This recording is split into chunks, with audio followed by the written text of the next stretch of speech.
Elon Musk जो दुनिया के सबसे अमीर आदमी हैं, तो वो इतने अमीर क्यों हैं? उनकी संपत्ति इतनी ज्यादा क्यों है? तो इसका कारण ये नहीं है कि उनके पास बहुत ज्यादा पैसा है इसलिए वो अमीर हैं, बल्कि अमीर इसलिए हैं क्योंकि उन्हें भूगोल, ज्योग्राफी की बहुत ज्यादा समझ है।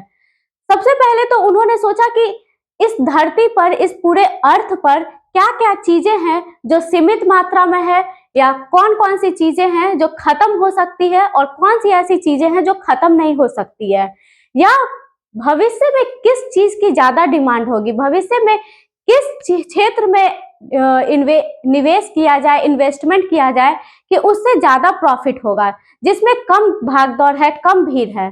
तो उन्होंने ज्योग्राफी का जो समझ है उसको डेवलप किया। तो सबसे पहले उन्होंने सोचा कि हमारा जो अर्थ है, हमारी पृथ्वी है, उसमें सीमित संसाधन है, उसमें सीमित जगह भी है, सीमित लोग ही रह सकते हैं, और कभी कोई ऐसी महामारी आ जाती है, या कभी न्यूक्लियर वॉर हो जाता है, या कोई उल्का पिंड आकर पृथ्वी से टकरा जाता है, तो पूरी की पूरी इंसान एक साथ खत्म हो जाएगी, इंसानों का नामो निशान मिट जाएगा पूरे धरती से, पूरे अर्थ से। तो उन्होंने इसका बैकअप प्लान निकाला कि क्या किया जाए। तो उनके दिमाग में आया मल्टी प्लैनेटरी थ्योरी, मतलब एक से ज्यादा ग्रह पे लोगों का निवास करना, इंसानों का निवास करना। तो उन्होंने पृथ्वी के अलावा एक दूसरा ग्रह चुना जो कि था मार्स, मंगल, क्योंकि मार्स जो है वो पृथ्वी के सबसे नजदीक है। वहां दिन और रात की लंबाई भी अपने पृथ्वी के बराबर ही होती है, 24 घंटे की, और वहां पानी की कुछ बूंदें भी पाई गई है, मतलब बर्फ के पहाड़ भी पाए गए हैं, तो पानी की भी मौजूद होने की संभावना है। तो जब पानी मौजूद है तो ऑक्सीजन भी होगा, हाइड्रोजन भी होगा। तो आगे की उनकी तलाश है कि कैसे वहां कार्बन डाइऑक्साइड डेवलप किया जाए, तो इसके बारे में वो आगे सोच रहे हैं।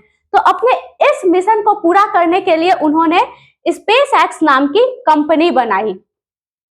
ये निजी क्षेत्र की पहली ऐसी कंपनी है जो अंतरिक्ष में काम करती है। पहले अंतरिक्ष का जो एरिया था, स्पेस का जो एरिया था, वो केवल सरकारों तक, बड़े बड़े देशों के सरकारों तक ही सीमित था। लेकिन स्पेस एक्स के आ जाने के बाद इसका जो स्वामित्व है, इसका जो मालिकाना हक है, एक निजी कंपनी के पास भी आ गई है। मतलब सरकार से हटकर स्पेस के लिए, अंतरिक्ष के लिए निजी कोई कंपनी भी काम कर रही है।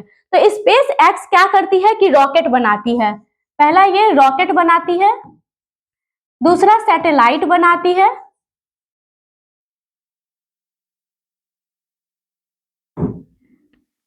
तो रॉकेट बनाकर ये एक साथ ऐसा रॉकेट बनाती है कि एक साथ एक से ज्यादा सैटेलाइट को लॉन्च कर सके। तो जो सैटेलाइट को लॉन्च करने का जो निवेश होता था, जो पूंजी लगती थी, वो इसमें काफी सस्ती पड़ जाती है। स्पेस एक्स से अगर किसी सैटेलाइट को लॉन्च किया जाए तो वो काफी सस्ती पड़ती है, क्योंकि ये रॉकेट जो बनाता है, स्पेस एक्स जो रॉकेट बनाता है, उससे एक से अधिक सैटेलाइट को एक बार में लॉन्च किया जा सकता है। तो अब बहुत सारे देश, यहाँ तक कि नासा भी अपना जो सैटेलाइट लॉन्च कराना होता है वो स्पेस एक्स के माध्यम से करता है। दूसरा जो ये रॉकेट बनाती है, जैसे कि फाल्कन 9 एक इसका रॉकेट है, फाल्कन 9 नाम की एक रॉकेट है जो स्पेस एक्स बनाती है, वो रीयूजेबल है। मतलब पहले ऐसे रॉकेट बनाए जाते थे जिससे आपने एक बार सैटेलाइट लॉन्च किया तो वो खत्म हो जाती थी, उसका कोई भी उपयोग नहीं होता था। लेकिन फाल्कन 9 जो रॉकेट है उसे आप कई बार यूज कर सकते हैं, वो वापस अर्थ पे आ जाती है और एक से अधिक बार इस से काम लिया जा सकता है। तो इसकी वजह से भी बहुत इसमें जो निवेश है वो बहुत कम लगती है। इसके अलावा ये स्टार लिंक से नेट प्रोवाइड करती है।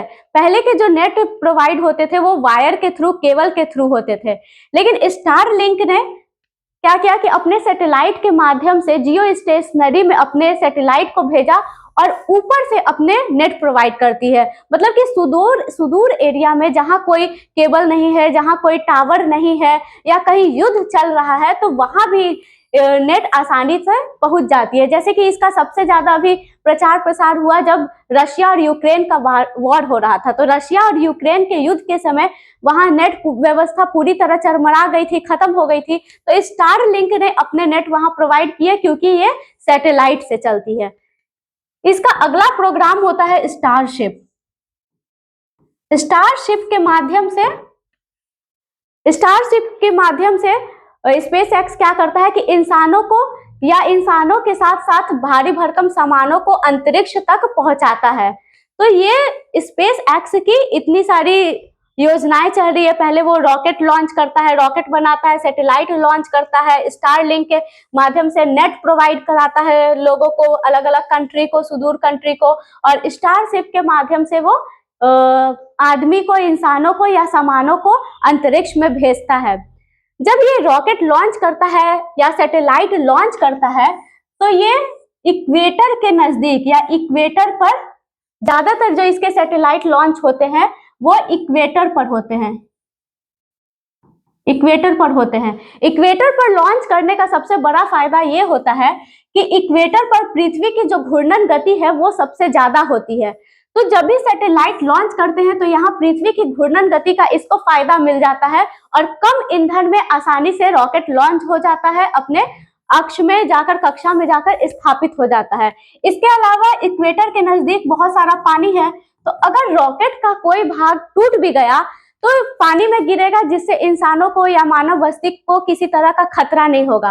और अगर इक्वेटर के दूसरे जगह कोई स्थल भाग में जहां आबादी रहती है वहां रॉकेट गिरेगा तो उससे काफी दुष्परिणाम निकल सकते हैं।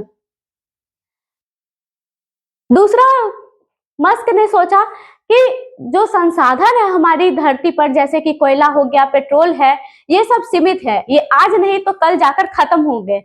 तो उन्होंने सूरज की ओर ध्यान दिया कि सूरज एक ऐसा एनर्जी का सोर्स है जो कभी नहीं खत्म हो सकता है।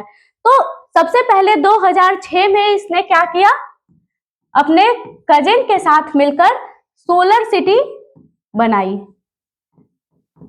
और इस सोलर सिटी को 2016 में अधिग्रहण कर लिया और टेस्ला एनर्जी नाम दिया। Tesla energy. अब ये जो टेस्ला एनर्जी है वो सोलर रूफटॉप बनाती है, सोलर सिटी पैनल बनाती है जो हमारे घरों में छतों पर होता है, और साथ में इलेक्ट्रिक व्हीकल का चार्जर भी बनाती है। तो ये इन्होंने जो रीन्यूएबल रिसोर्स के, नॉन रीन्यूएबल रिसोर्स के जगह रीन्यूएबल रिसोर्स की ओर ज्यादा ध्यान दिया, मतलब जिसका एक बार से अधिक बार यूज किया जा सके और जो कभी खत्म ना हो सकता है। तो एलॉन मस्क ने क्या किया, भविष्य की ओर देखा कि भविष्य में किस चीज की ज्यादा डिमांड होगी और कौन ज्यादा लंबे समय तक टिक सकता है। सोलर से ना तो कभी प्रदूषण होता है, ये सस्ती भी होती है, मिल भी जाती है। तो इनका दिमाग में आया कि जिस देश के पास, जिस कंट्री के पास ज्यादा सूरज होगा, ज्यादा धूप होगी, वही आने वाले समय में सुपर पावर होगा। जैसे कि डेजर्ट में सबसे ज्यादा धूप होती है तो डेजर्ट का एरिया आने वाले समय में सुपर पावर होगा। पहले इन्होंने सबसे पहले दिमाग लगाया स्पेस एक्स के माध्यम से कि स्पेस में, अंतरिक्ष में जिस देश के पास ज्यादा शक्ति होगा, पहुंच होगी, वो देश ज्यादा पावरफुल होगा। दूसरा, इन्होंने दिमाग लगाया कि ऊर्जा का, जिस देश के पास रिन्यूएबल ऊर्जा ज्यादा होगी, सोलर ज्यादा होगी, सूरज की धूप ज्यादा होगी, वो देश आने वाले समय में ज्यादा तरक्की करेगा। तो इलेक्ट्रिक सोलर सिटी के माध्यम से, सोलर पावर के माध्यम से इन्होंने सोलर एनर्जी के रूप में भी अपना अहम योगदान दिया। तीसरा, इन्होंने इलेक्ट्रिक व्हीकल की ओर ध्यान दिया कि आने वाले समय में सभी के पास गाड़ी होगी और अगर सभी लोग गाड़ी चलाएंगे तो पेट्रोल की जरूरत होगी। पेट्रोल की जो रिसोर्स है पेट्रोल, वो एक लिमिट में है, वो कभी ना कभी खत्म होगा तो क्राइसिस हो जाएगी। तो क्या ऐसा चीज बनाया जाए जिससे सभी लोग को आसानी से मिल भी सके, पॉल्यूशन भी कम हो और वो लंबे समय तक चले। तो इनके दिमाग में आया कि इलेक्ट्रिक कार की ओर ज्यादा ध्यान दिया जाए। तो अब जो इलेक्ट्रिक कार होती है वो एक कार नहीं होती है जो पेट्रोल से चलती है, ये मिनरल्स पे चलने वाली कार होती है। बैटरी में बहुत सारे मिनरल्स होते हैं, तो मिनरल्स पे चलने वाली कार होती है। जैसे सबसे पहले इसमें ग्रेफाइट होता है जो 66.3% होता है, कॉपर है, निकेल है, मैग्नीज है, कोबाल्ट है, लिथियम है। उसके अलावा रेयर अर्थ एलिमेंट भी 0.5% है, जिंक 0.1 और अदर 0.3। तो इतने सारे मेटल एक बैटरी में लगे होते हैं। अब इतने सारे जो मेटल हैं वो किसी एक कंट्री में तो मिल नहीं सकते हैं या एक जगह मिल नहीं सकते हैं, तो उन्होंने पहले मिनरल ज्योग्राफी की ओर ध्यान दिया कि कौन सा मिनरल किस देश के पास है, वहां कैसी सप्लाई है, वहां का पॉलिटिकल इशू क्या है, वहां इन्वायरमेंट की तरफ क्या पॉलिसी है। तो ये सारी चीजों को समझने के बाद फिर उन्होंने उस कंट्री से डायरेक्ट बात की और अपनी दूसरे कंट्री पे अपनी निर्भरता कम करने के लिए बहुत सारे ऐसे चीज भी बनाए जो रीयूजेबल है, वो मतलब एक से ज्यादा बार यूज किया जा सके। तो जैसे कि ग्रेफाइट है वो चाइना में मिलता है, कॉपर चिली में मिलता है, निकेल इंडोनेशिया में मिलता है, मैंगनीज साउथ अफ्रीका से मंगाया जाता है, कोबाल्ट कांगो से मिलता है और लिथियम चिली और बोलीविया में मिलता है। चिली और बोलीविया में इसका सबसे ज्यादा लिथियम का भंडार है, लेकिन ये सबसे ज्यादा ऑस्ट्रेलिया में मिलता है, मतलब ऑस्ट्रेलिया इसका सबसे ज्यादा प्रोड्यूसर है। इसके अलावा रेयर अर्थ एलिमेंट भी चाइना में मिलता है। तो इतने सारे जो कंट्री हैं, इतनी सारी मैग्नीज है और इतने सारे जो कंट्री हैं वो सबको मैनेज करना, क्योंकि सबके यहाँ जियो पॉलिटिक्स अलग होती है, सबकी अलग राजनीति होती है, सबका पर्यावरण के प्रति अलग मुद्दा होता है, या उनका जो अर्थव्यवस्था है, इकोनॉमिक स्ट्रक्चर है, वो भी अलग होता है। तो इतने सारे कंट्री को एक साथ मैनेज करना ये भी एक बड़ी बात होती है। तो इलेक्ट्रिक व्हीकल एक व्हीकल नहीं है, इसके साथ ही पूरा ज्योग्राफी, माइनिंग और पॉलिटिक्स चलता है।